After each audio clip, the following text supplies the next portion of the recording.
Temporada de huracanes. Le decían la bruja, igual que a su madre.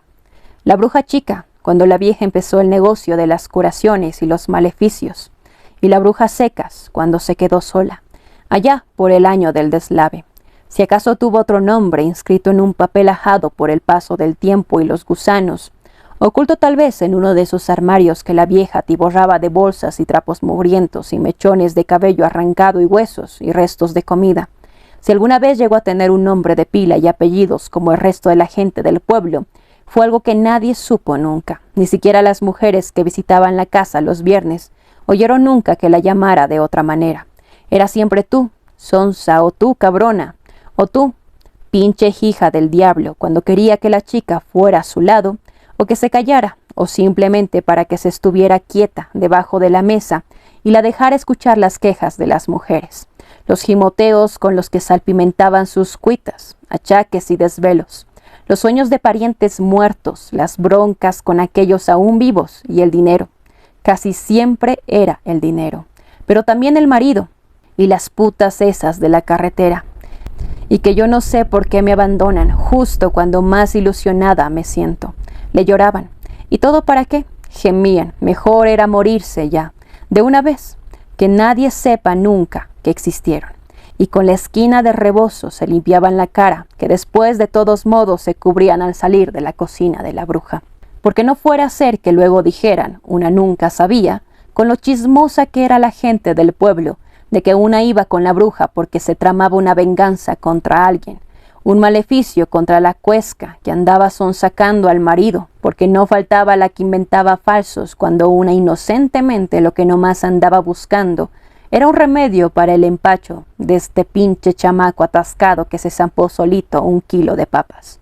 o un té que sirviera para espantarse el cansancio, o una pomada para los desarreglos del vientre, pues, o nomás sentarse ahí un rato en la cocina a desahogar el pecho, liberar la pena, el dolor que aleteaba sin esperanza en sus gañotes, porque la bruja escuchaba, y la bruja no se espantaba al parecer de nada, si hasta decía que había matado a su marido, ni más ni menos que el cabrón de Manolo Conde, y por dinero, el dinero y la casa y las tierras del viejo, 1 centenar de hectáreas de siembra y de ordeña que le dejó su padre, lo que quedaba después de haber ido vendiéndolo todo por cachos al líder del sindicato del ingenio, para no tener que trabajar nunca, para vivir de sus rentas y disque de los negocios que siempre se le malograban.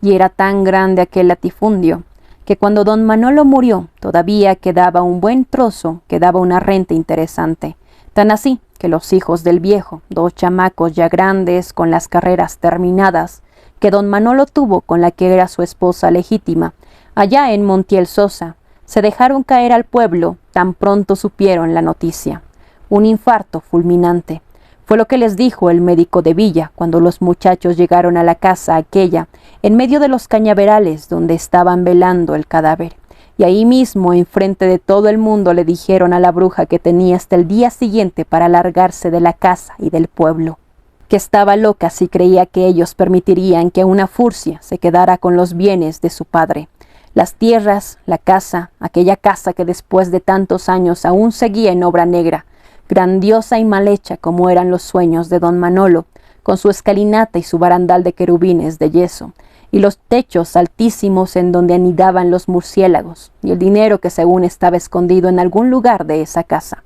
Un chingo de centenarios que don Manolo heredó de su padre y que nunca metió al banco, y el diamante.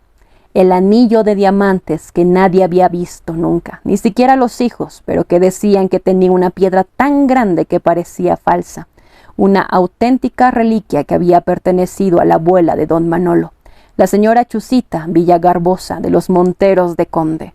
y que por derecho legal y hasta divino le correspondía a la madre de los muchachos, la esposa legítima de don Manolo ante Dios y ante los hombres. No la suripanta advenediza, rastrera y asesina de la tal bruja, que se daba los grandes aires de señora, pero no era nada más que una ouija que don Manolo sacó de un bohío en la selva para tener con quien desahogar sus más bajos instintos en la soledad de la llanura. Una mala mujer a fin de cuentas, porque quién sabe cómo, tal vez aconsejada por el diablo, Pensaban algunos, se enteró que había unas hierbas que crecían en el cerro, casi en la punta, entre las viejas ruinas que según los del gobierno eran las tumbas de los antiguos, los que habitaron antes estas tierras, los que llegaron primero, antes incluso que los gachupines, que desde sus barcos vieron todo aquello y dijeron matanga.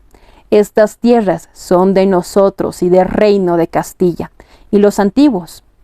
los pocos que quedaban, tuvieron que agarrar para la siembra y lo perdieron todo, hasta las piedras de sus templos, que terminaron enterradas debajo del cerro cuando lo del huracán del 78, cuando el deslave, la avalancha de lodo que sepultó a más de 100 vecinos de La Matosa y a las ruinas esas donde se decía que crecían esas hierbas que la bruja cocinó para convertirlas en un veneno que no tenía color ni sabor,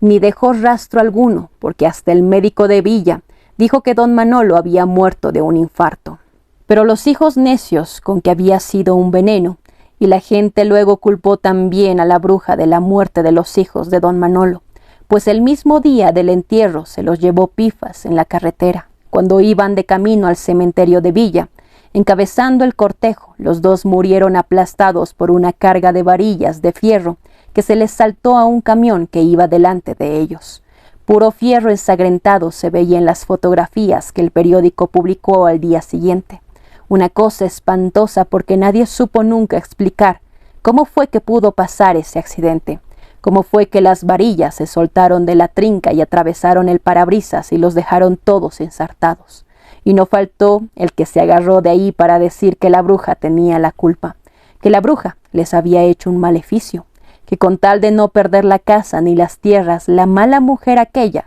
se le había entregado al diablo a cambio de poderes. Y más o menos fue en esa misma época que la bruja se encerró en la casa y ya no volvió a salir nunca,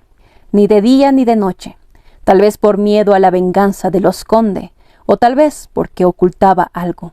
un secreto del que no quería apartarse, algo en aquella casa que no quería dejar desprotegido, y se puso flaca y pálida, y daba miedo verla a los ojos porque parecía que se había vuelto loca,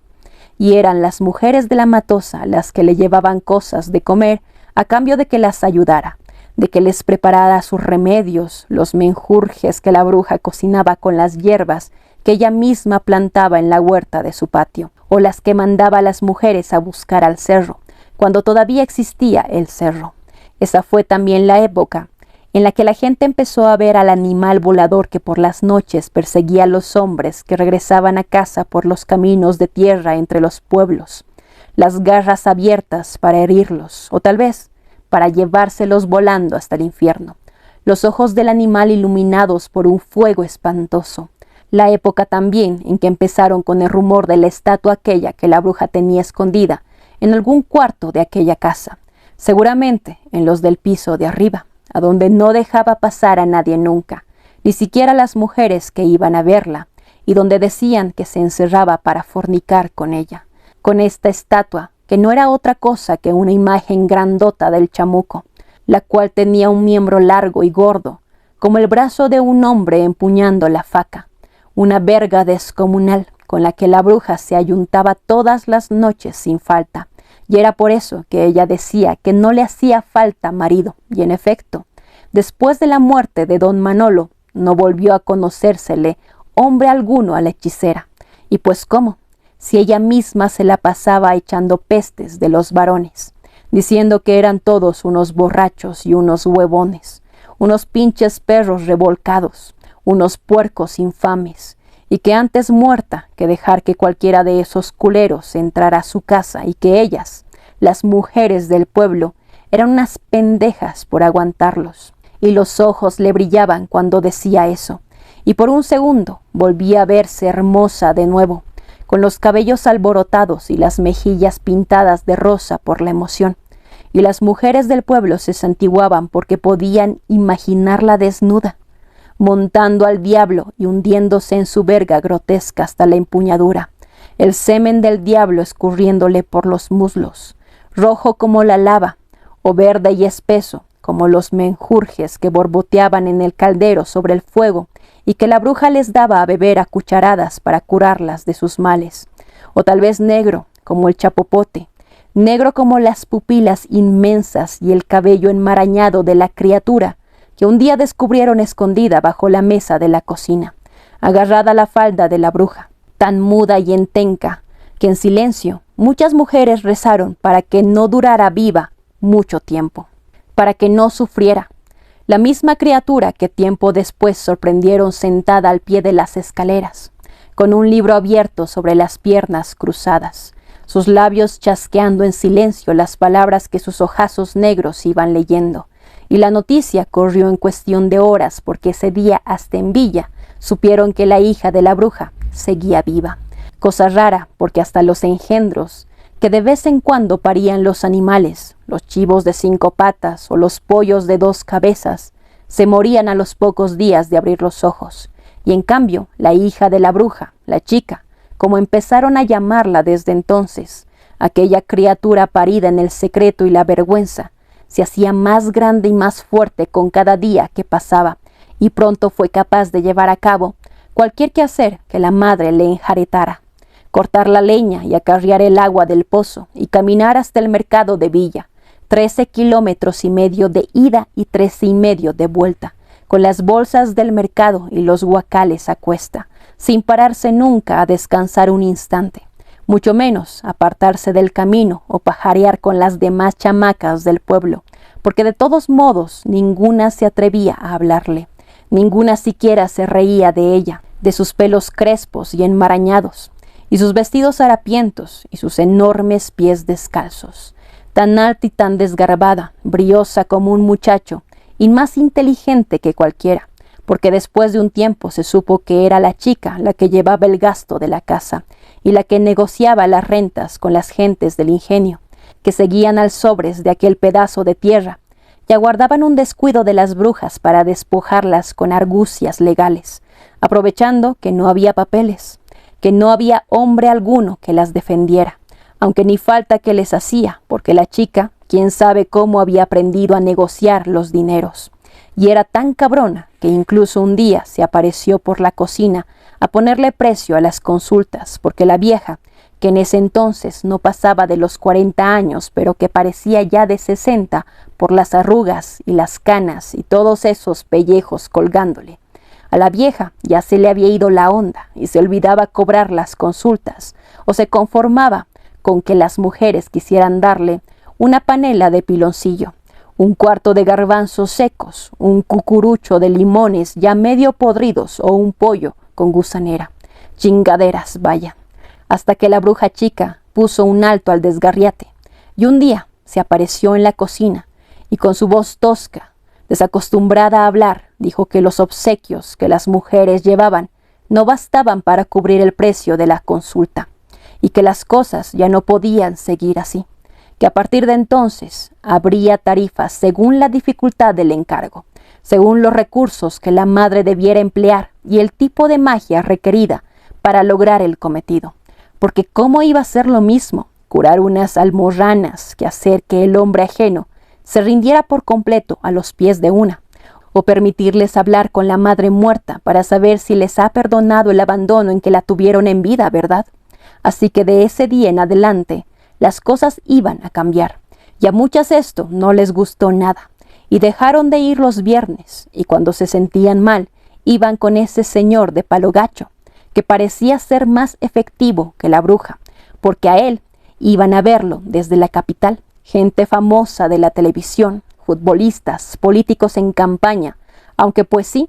era carero. Y como la mayoría de las mujeres no tenían ni para pagar el viaje en autobús hasta Palo Gacho, mejor le dijeron a la chica que órale pues, que de a cómo iba a ser entonces, que porque ellas nomás llevaban eso, y que entonces, ¿qué procedía? Y la chica les mostró los dientes, aquellos inmensos que tenía, y les dijo que no se preocuparan, que si no les alcanzaba podían dejarle algo en prenda, como los aretes esos que llevaban puestos el otro día, o la cadenita de tu nena, o ya de plano una cazuela de tamales de borrego, o la cafetera, la radio, la bicicleta, cualquier enser aceptaba. Y si tardaban había que pagarle intereses, porque de un día para otro comenzó también a prestar en efectivo, al 35% o tarifas peores, y todos en el pueblo decían que esas mañas eran del diablo, que cuando se había visto que una chamaca fuera tan astuta, que de dónde lo habría sacado, y no faltaba el que decía en la cantina que eso de los intereses era un robo, que había que echarle encima a esa pinche vieja a las autoridades correspondientes, a la policía, que la metieran presa por agiotista y abusadora, que se creía de andar explotando a la gente de la Matosa y demás rancherías, pero a la mera hora nadie hacía nada, porque ¿quién más iba a prestarles dinero a cambio de posesiones tan miserables? Y además nadie quería echarse a las brujas de enemigas, porque la verdad les tenían harto miedo. Si hasta los varones del pueblo se resistían a pasear de noche por esa casa, todo el mundo sabía de los ruidos que provenían de ahí adentro, los gritos y lamentos que se escuchaban desde la vereda y que la gente se imaginaba que eran las dos brujas fornicando con el diablo, aunque otros más bien pensaban que nomás era la bruja vieja que se estaba volviendo loca. Porque para entonces ya casi no recordaba a la gente y entraba en trance a cada rato, y todos decían que Dios la estaba castigando por sus pecados y sus cochinadas, y sobre todo por haber procreado a esa heredera satánica, porque ya para entonces la bruja presumía, cuando las mujeres se atrevían a preguntarle quién era el padre de la chica, un misterio que nadie se aclaraba porque nadie supo bien cuándo llegó la hija al mundo. Don Manolo, eso sí, llevaba muerto muchos años ya, y pues no se le conocía marido, no salía de la casa nunca ni frecuentaba los bailes, y en realidad lo que ellas realmente querían saber era si fueron sus propios maridos, de ellas, los que le hicieron aquella grosería de criatura, y por eso se les ponía la carne de gallina cuando la bruja se les quedaba viendo con una sonrisa torva, y les decía que la chica era hija del diablo. Y por Dios que sí se le parecía. Cuando uno se le quedaba viendo a la muchacha y la comparaba con la imagen del chamuco derrotado por San Miguel Arcángel que había en la iglesia de Villa, sobre todo en los ojos y en las cejas, y las mujeres se persignaban y a veces por las noches hasta soñaban que el diablo las perseguía con la verga parada para hacerles un hijo, y se despertaban con lágrimas en los ojos y el interior de los muslos pringados y el vientre adolorido, y corriendo se iban a Villa a confesarse con el padre Casto, que las regañaba por andar creyendo en la brujería, porque también había gente que se reía de todos esos chismes, gente que decía que la vieja nomás estaba loca y que a la chica seguramente se la había robado de alguna ranchería, o luego estaban los que decían que la Sara Juana, ya de vieja, contaba que una noche llegaron a su cantina unos muchachos que no eran de ahí, de la Matosa, y posiblemente ni siquiera de Villa, por la forma en que hablaban, y que ya borrachos empezaron a presumir que venían de cotorrearse a una vieja de la Matosa, una que había matado a su marido, y que se las daba de muy bruja. Y la Sara Juana enseguida paró la oreja, y ellos siguieron contando cómo fue que se le metieron a la casa, y cómo la golpearon para que se estuviera quieta, y pudieran cogérsela entre todos, porque bruja o no, la verdad es que la pinche vieja esa estaba bien buena, bien sabrosa, y se ve que en el fondo le había gustado, por cómo se retorcía y chillaba mientras la cogían. Si todas son unas putas en este pinche pueblo rascuache, dijeron. Y no faltó, porque nunca falta, como bien sabía la Sara Juana, un cabrón que se ofendía de que dijeran que la Matosa era un pueblo rascuache, y se las hizo de pedo, y se les fue encima, y entre todos los que estaban en la cantina les metieron sus buenos vergazos a los chamacos esos. Pero al final nadie sacó el machete, quizás porque los tumbaron pronto, o porque hacía demasiado calor para tomarse demasiado en serio la ofensa, y no había mujeres a quienes impresionar en el Sara Juana, ni siquiera las pobres escuálidas esas que subían de las chozas de la costa para prestarse a cambio de cerveza. Nada,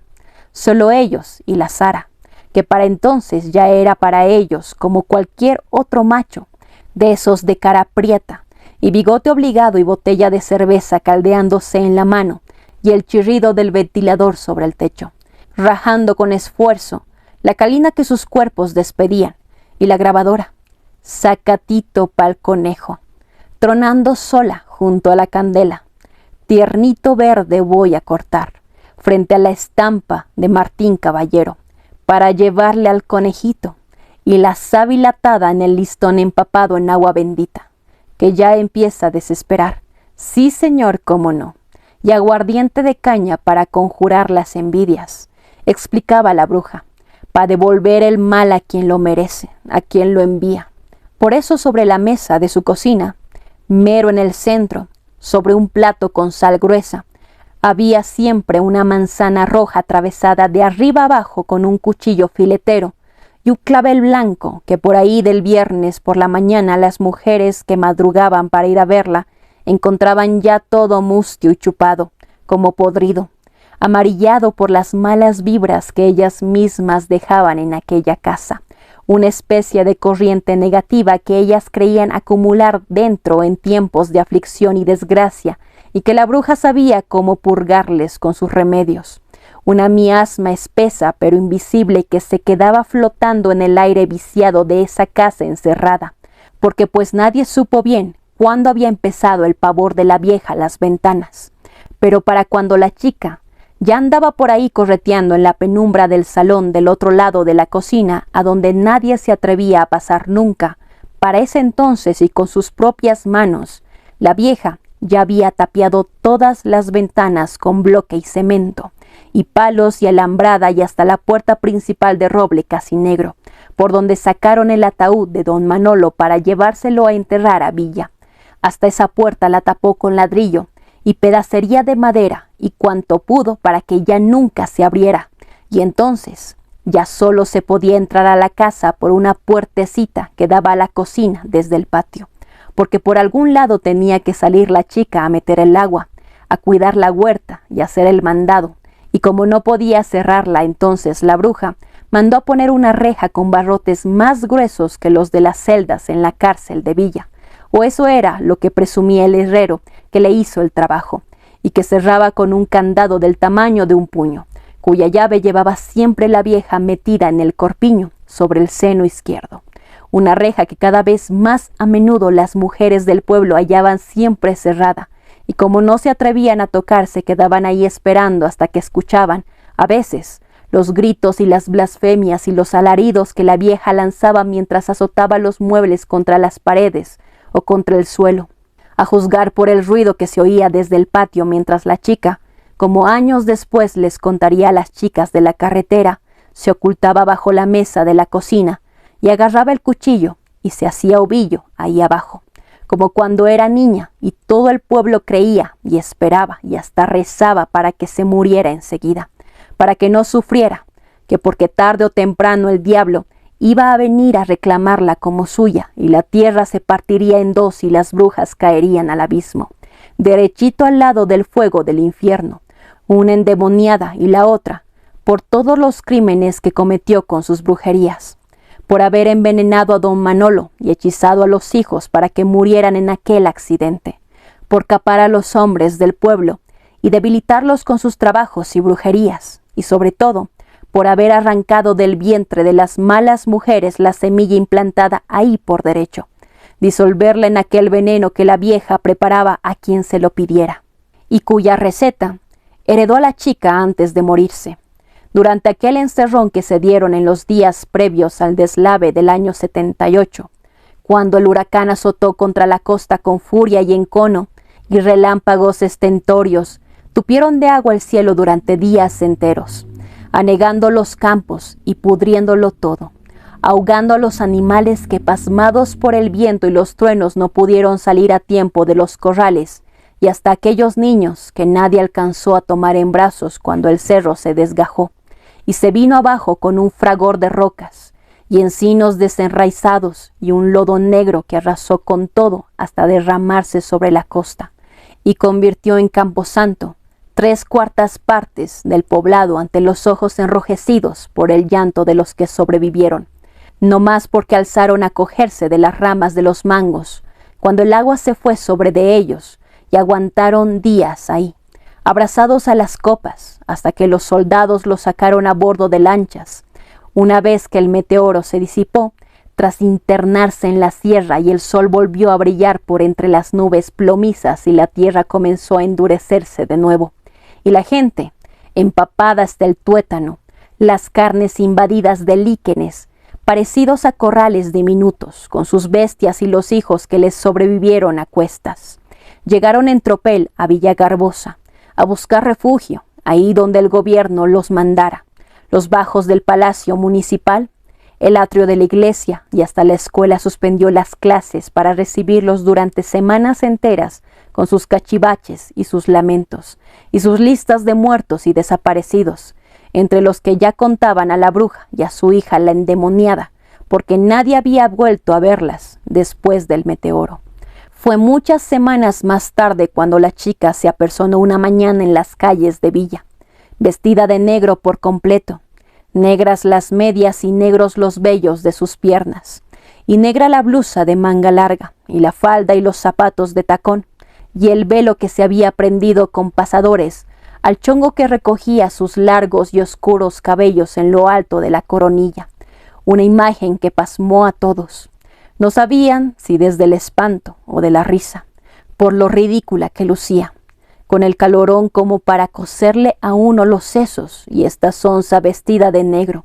Había que estar loca, ridícula, qué ganas de hacerle al mamarracho como los travestidos que año con año se aparecían en el carnaval de Villa, aunque la verdad es que nadie se atrevió a carcajearse en su cara, porque fueron muchos los que perdieron a sus seres queridos en aquellos días. Y al verla en aquel disfraz de parca, con ese andar solemne y a la vez cansino con que la muchacha arrastraba los pies hacia el mercado, adivinaron la muerte de la otra, de la madre, de la bruja vieja, su desaparición del mundo, sepultada tal vez en el fango que se tragó medio pueblo, una muerte fea que sin embargo a la gente en el fondo le pareció demasiado benévola para la vida de pecado y simonía que llevó la hechicera.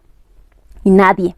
ni siquiera las mujeres, ni siquiera ellas, las de siempre, las de todos los viernes, tuvieron el valor de preguntarle a la enlutada qué pasaría con el negocio, quién se encargaría de las curaciones, de las brujerías, y tuvieron que pasar años para que la gente volviera a la casa entre los cañaverales, años enteros que la matosa tardó en volver a poblarse y llenarse otra vez de chozas y tendejones levantados sobre los huesos de los que quedaron enterrados bajo el cerro, gente de fuera en su mayoría atraída por la construcción de la carretera nueva que atravesaría Villa para unir con el puerto y la capital los pozos petroleros recién descubiertos al norte. Allá, por Palo Gacho, una obra para la que se levantaron barracas y fondas y con el tiempo cantinas, posadas, congales y punteros en donde los choferes y los operadores y los comerciantes de paso y los jornaleros se detenían para escapar un rato de la monotonía de aquella carretera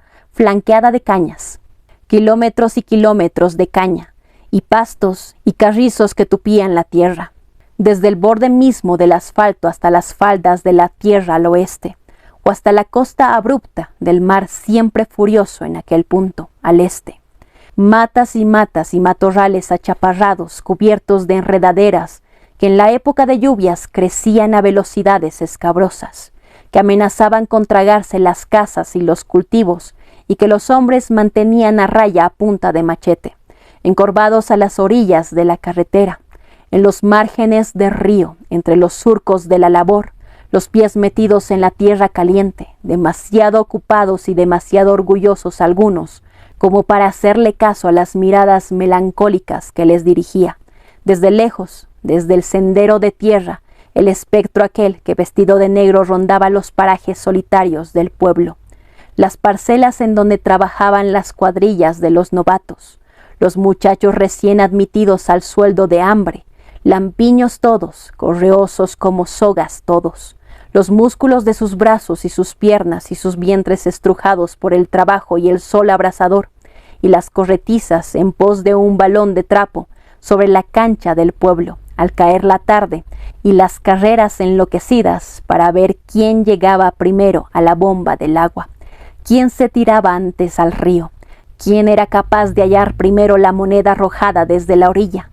quién de todos ellos escupía más lejos, sentado sobre el tronco del amate que colgaba sobre el agua tibia del ocaso, los rugidos y las risas, las piernas torneadas balanceándose al unísono, los hombres pegados unos con otros. las espaldas relucientes en su lustre de cuero bruñido, brillantes y prietas como el hueso del tamarindo, o cremosas como el dulce de leche, o la pulpa tierna del chico zapote maduro.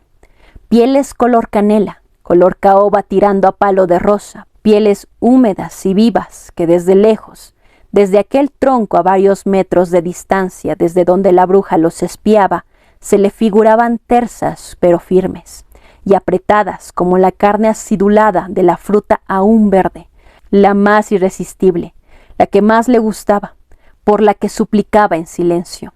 concentrada la fuerza de su deseo en el haz penetrante de su negra mirada, oculta siempre en la espesura o paralizada por el ansia en los linderos de las parcelas, con las eternas bolsas del mandado colgando de sus brazos y los ojos humedecidos por la belleza de toda esa carne lozana, el velo alzado por encima de la cabeza para verlos mejor, para olerlos mejor, para saborear en la imaginación el aroma salitroso que los muchachos jóvenes dejaban flotando en el aire de la llanura, en la brisa que a finales del año se tornaba en un viento necio que hacía cascabelear las hojas de la caña y los flecos sueltos de los sombreros de palma, y las puntas de sus pañuelos coloreados y las flamas que corrían por el cañaveral pulverizado, las matas mustias de diciembre hasta volverlos cenizas. Ese viento que para el Día de los Inocentes ya empezaba a oler a caramelo quemado, a chamusquina, y que acompañaba el vaivén pesado de los últimos camiones cargados de inmensos fardos de caña renegrida, alejándose hacia el ingenio, bajo el cielo siempre nublado, cuando al fin los muchachos enfundaban el machete, sin siquiera enjuagarlo, y corrían hasta el borde de la carretera a quemar el dinero ganado con el sudor y las fibras de sus cuerpos exhaustos. Y entre buche y buche de cerveza templada apenas por la nevera vetusta del Sarajuana, que traqueteaba por encima del tumpa-tumpa de la cumbia, y lo primero que pensamos ya cayó, reunidos en torno a la mesa de plástico, sabrosa chiquitita ya cayó. Repasaban los sucesos de las últimas semanas y a veces coincidían en que todos la habían visto, o alguno incluso se la había topado de frente en algún camino, aunque ellos no le decían la bruja chica, sino la bruja a secas,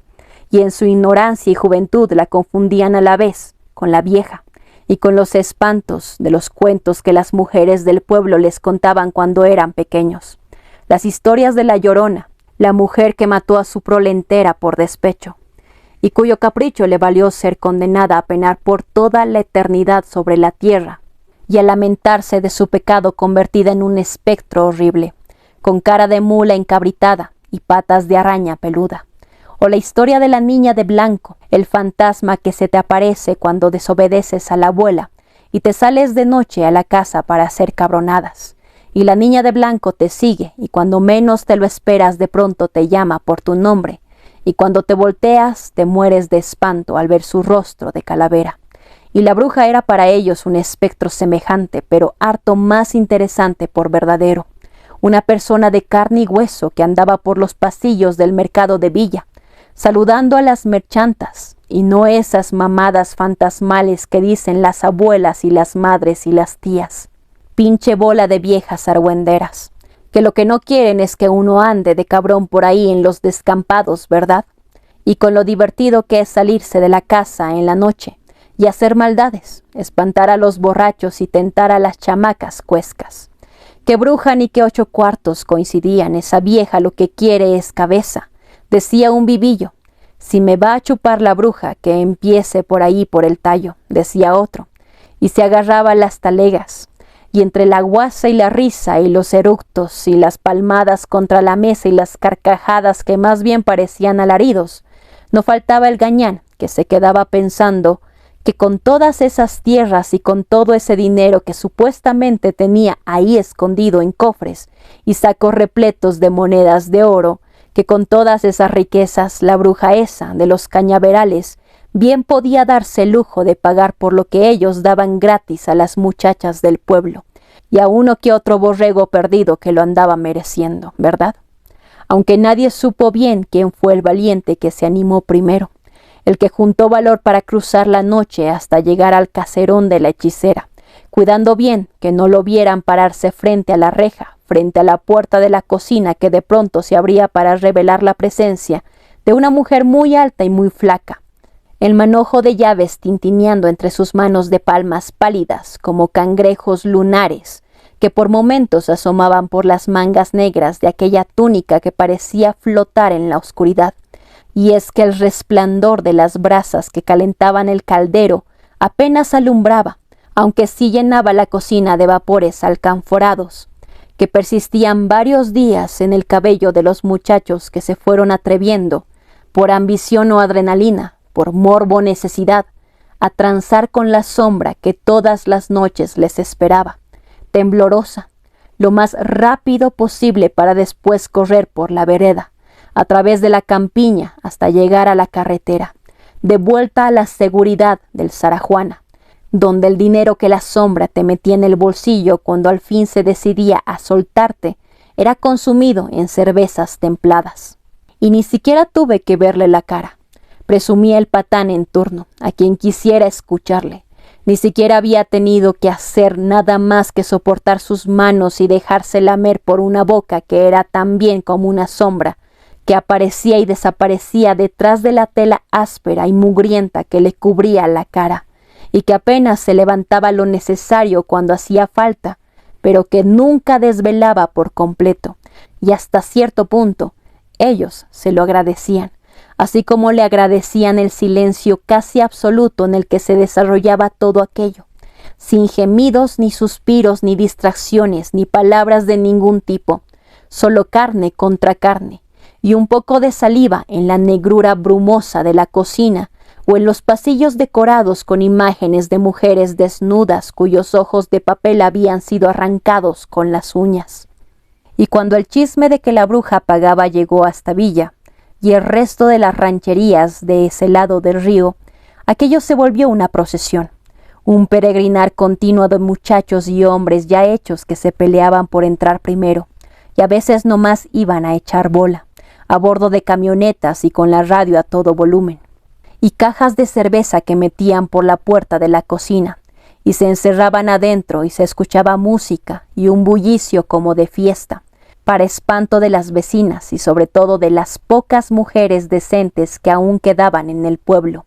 para entonces ya plenamente invadido de fulanas y pirujas venidas desde quién sabe dónde, atraídas por el rastro de billetes que las pipas de petróleo dejaban caer a su paso por la carretera, muchachas de poco peso y mucho maquillaje, que permitían por el precio de una cerveza que les metieran la mano y hasta los dedos mientras bailaban, muchachas más bien rollizas que parecían embadurnadas de manteca bajo los ventiladores averiados, y que después de 6 horas de fiesta ya no sabían qué era más cansado, si pararse una hora sobándole la verga al hombre que las había escogido, o fingir que realmente escuchaban lo que les contaba. Muchachas más bien veteranas que bailaban solas cuando nadie las sacaba, ahí en medio de la pista de tierra apisonada, borrachos de cumbia y caña, perdidas en el ritmo amnésico del tumpa-tumpa, muchachas gastadas antes de tiempo, arrancadas desde quién sabe dónde por el mismo viento que enredaba las bolsas de plástico en los cañales, mujeres cansadas de la vida, mujeres que de pronto se daban cuenta que ya no estaban para andarse reinventando con cada hombre que conocían, que ya de plano se reían con los dientes despostillados cuando les recordaban sus ilusiones de antaño. Las mujeres que, animadas por los rumores y los chismes que contaban las viejas del pueblo cuando bajaban a lavar ropa al río o mientras esperaban su turno en la cola para la leche subsidiada, se atrevieron a ir a ver a la bruja a su casa perdida entre los sembradíos y a tocar la puerta hasta que la loca aquella vestida de viuda se asomaba por la puerta entreabierta y ellas les suplicaban que les prestara ayuda, que les hiciera los brebajes aquellos de los que las mujeres del pueblo seguían hablando, los brebajes que amarraban a los hombres y los dominaban por completo, y los que los repelían para siempre jamás, y los que se limitaban a borrar su recuerdo, y aquellos que concentraban el daño en la simiente que esos cabrones les habían pegado en los vientres antes de huirse en sus camionetas.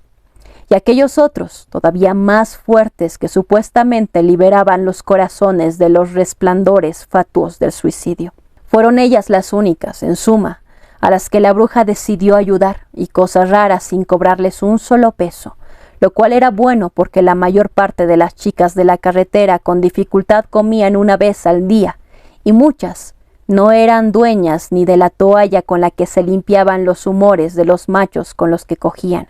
aunque tal vez al final lo hiciera porque a las chicas de la carretera no les avergonzaba caminar hasta allá, con la cara descubierta y las nalgas bien paradas y sus voces cascadas por el humo y el desvelo, gritando: «Bruja, brujita, ábreme la puerta, cabrona desgraciada», que ya volvía a cagarla de nuevo, hasta que la bruja se asomaba, vestida con su túnica negra y el velo torcido que a la luz del día en la cocina revuelta, con el caldero volcado y el piso mugroso y salpicado de sangre seca, no bastaba para disimular los moretones que le inflamaban los párpados, las costras que partían la boca y las cejas tupidas, las únicas a las que a veces la bruja les confesaba sus propias cuitas, tal vez porque ellas comprendían y sentían en carne propia lo cabrón que era el vicio de los hombres, y hasta le hacían bromas, y la cabuleaban para que se riera, para que olvidara los golpes y hablara y dijera en voz alta los nombres de los cabrones que le habían pegado, los que entraban a su casa y le volteaban los muebles patas para arriba, porque andaban erizos y querían dinero, el tesoro que la bruja dizque escondía en aquella casa, las monedas de oro y el anillo aquel, con un diamante que según esto era tan grande como un puño, aunque la bruja les juraba que no era cierto, que no había ningún tesoro, que ella vivía de la renta de las tierras que quedaban, unas parcelas repartidas alrededor de la casa en donde el sindicato del ingenio sembraba caña, y no más había que ver cómo vivía, en un cuchitril lleno de cachivaches y cajas de cartón ya podrido, y bolsas de basura llenas de papeles y trapos y rafia y olotes y bolas de pelo caspiento y de polvo y cartones de leche y botellas de plástico vacías, pura pinche basura. Puras pinches porquerías que los abusadores aquellos pisoteaban y rompían en su intento por abrir la puerta del cuarto de la planta de arriba, la recámara que desde hacía años, desde la época de su madre, permanecía cerrada, arrancada desde adentro por la vieja, cuando en uno de sus ataques alucinados movió todos los muebles de la habitación contra la puerta de roble macizo, de tal forma que solo la masa y la fuerza de los 7 uniformados que constituían el brazo de la ley de Villagarbosa, incluyendo los 130 kilos del comandante Rigorito, lograron finalmente vencer, el mismo día que el cadáver de la bruja apareció flotando en el canal de riego del ingenio. Una cosa espantosa, dijo la gente, porque cuando los chamaquitos esos la encontraron el cuerpo ya estaba todo inflamado y los ojos se le habían salido, y los animales le comieron parte de la cara y parecía que la pobre loca sonreía. Espantoso, pues. Una putada, carajo.